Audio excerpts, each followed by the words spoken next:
So yan mga lods, at nakaprepare na yung ating lulutuin na sinigang na salmon head. Ayan ang ating bawang, sibuyas, kamatis at luya.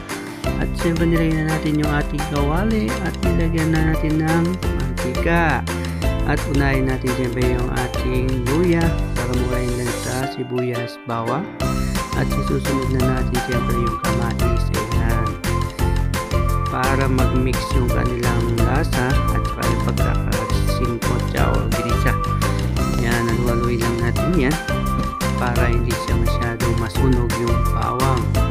At siyempre para hindi ito madurog ng konti. Ayan. So halo-halo lang natin yan guys. Ayan, tingnan yan mga lods. Ayan ang pagluto ng sinigang. Ayan, at medyo nilagyan na natin yung ating salmon head. Nabinyak natin niya kasi buo siya. Kaya pagka lagyan natin yan. Ayan, at kumulo na siya. Pinakulo natin niya kasi doon lang sa kanyang sabaw na isda. So, tutubigan natin siya ng konti para meron tayo sabaw sa ating sinigang na salmon head. Ayan. So, pagkulo niya maya-maya, takpan natin kasi yan. Kaya natakpan na. Ayan, at kukulo natin kasi natin pwedeng haluin ng haluin dahil malusak yung ating isda.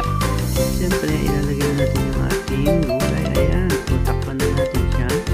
Ayan guys, kumulo na siya. At yan ay nilagyan na natin ng pansigang at tinimplahan na natin. At siyempre, pwede na tayong kumain guys. Ayan, tingnan nila. So, ayan, kumain na kami niyan. Ayan, sinigang at saka dilis. Thank you so much guys. Maraming salamat.